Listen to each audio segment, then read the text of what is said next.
know this. Something is happening in Anaheim, California, despite a complete blackout from the corporate mainstream media.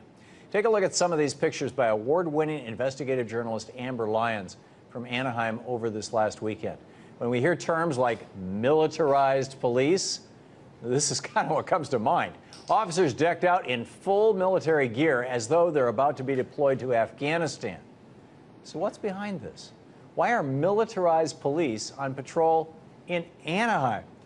Well, Sunday marked the 9th straight day the local citizens took to the streets to protest police brutality. It's been 9 days since police shot an unarmed man, 25-year-old Manuel Diaz, in the back of the head, killing him.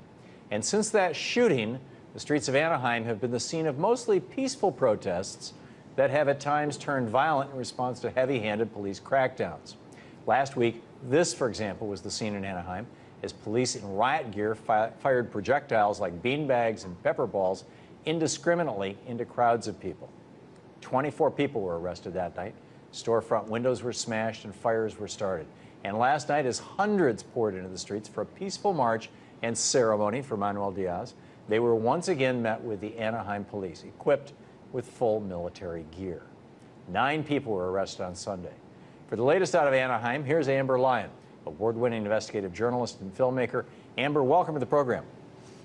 Hi, thank you very much for having me on. Pleasure to be here. Thanks for joining us. Based on your reporting, the streets of Anaheim look like scenes from another country. How are the citizens there dealing with it?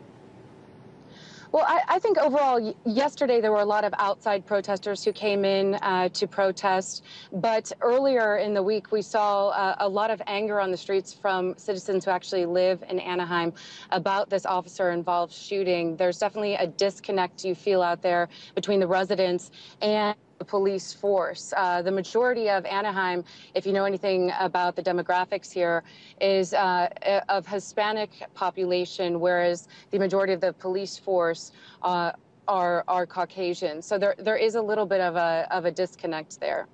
How has this situation evolved over the last 9 days, from the shooting of Manuel Diaz to yesterday's show of force? Well, yesterday, like I was saying earlier, there were a lot of outside protesters from different areas. But toward the end of the night, things really calmed down. And that's when we saw less of a police presence on the street. We pulled up to a candlelight vigil for Manuel Diaz in his neighborhood.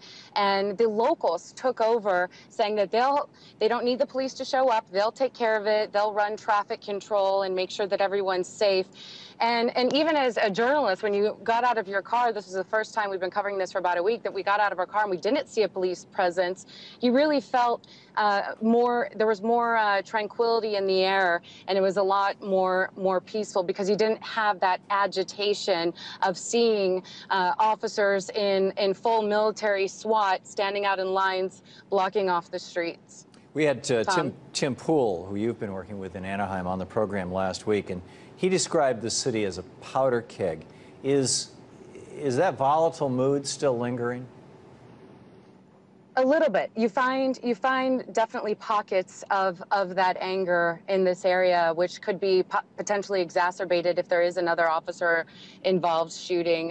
We were out on the streets, Tim Pool and I, on Tuesday night, and that's when we ended up getting caught in the line of fire, just walking down a regular busy street. Police started firing riot control weapons, and some of those weapons also, where we were almost hit, they also almost hit or did hit pedestrians. And so you can imagine they are now holding more anger or more frustration with police as well. So if something were to happen and another spark, we could see more riots in Anaheim. But last night, when everything ended, it was very much a calm mood on the streets, Tom.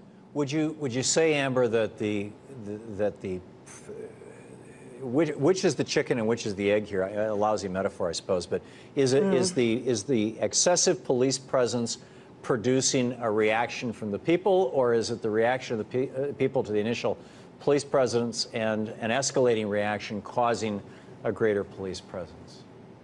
Well, I would say that the police presence, just from what we noticed, because we had two protests we attended yesterday back to back. One was where the protesters were trying to march to Disneyland. And on the way there, they were met with officers on horseback who had sticks in their hands.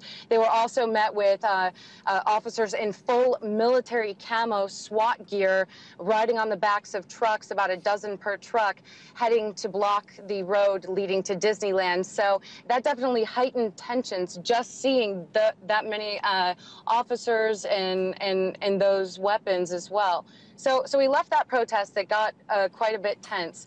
And then we went to the candlelight vigil later that night, and that's when the citizens were allowed to police their own protest.